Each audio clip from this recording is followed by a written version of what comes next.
अस्सलाम वालेकुम टाइटो बच्चों आज पढ़नाओ अस तय ज़ूरमि जमात सुन कोशर अत मज सोन सबक यह सबक अनवान यह गर क्या गर गर तय पता गरस मज रोजान गरस मज गरस मज प्रत कस जू जात दुनिया पे तथ गर जरूरत चाहे चारवोई चाहे सह चाहे इंसान चाहे गगुर चाहे नूल चाहे सरफ प्रत कुन चीज जानदार चीज तिमन गर तिमन पन गर तो पे कह लफज दिख वो तुम यह टूट टूट तह पता टूट कत वन पे यानी कि इस गर सारवेन पन गर टूट क्या टूट आंप वनान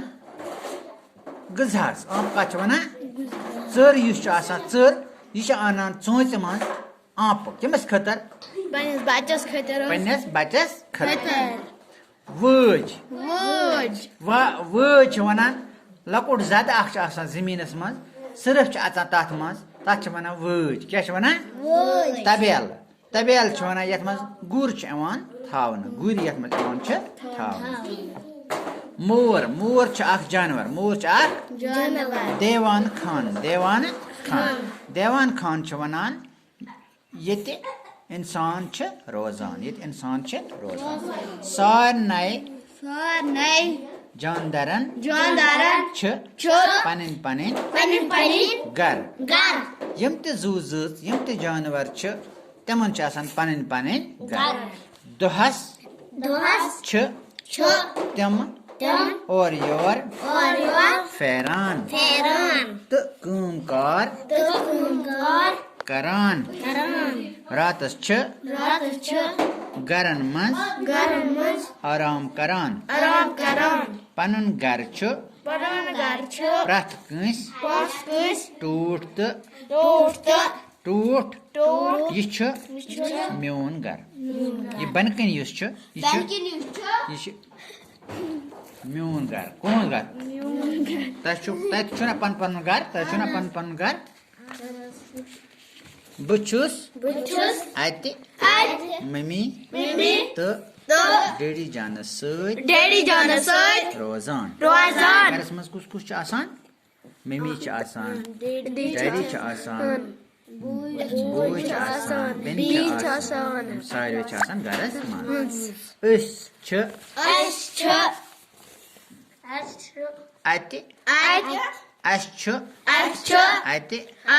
किचन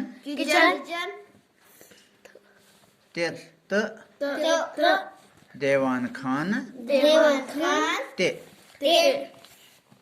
पर्न खतर कमर तो शंगन खतर चोर कमर टेलीविजन रेडियो तो पलो छलन मशीन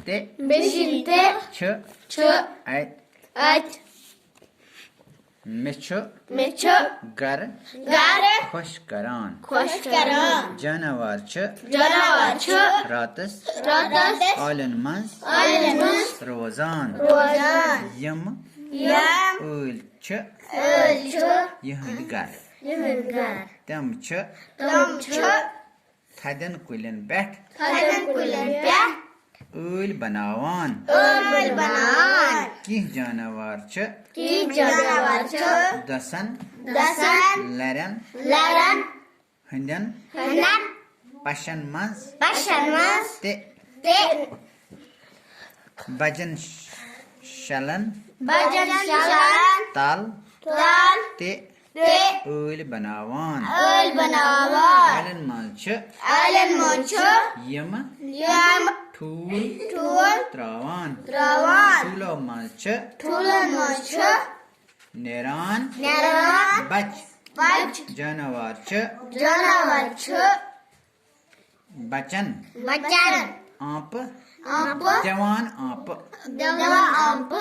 जानवर क्या दिवान बच्चन आंप यम तुम किन अनान या कह चीज तुम दिवान तिमन जानवरन पन्न बच्चन तुम तमो सत बनावान ताकत बड़ गना आज गई इंशाल्लाह पगह परो ब्रो खुदा हाफिज।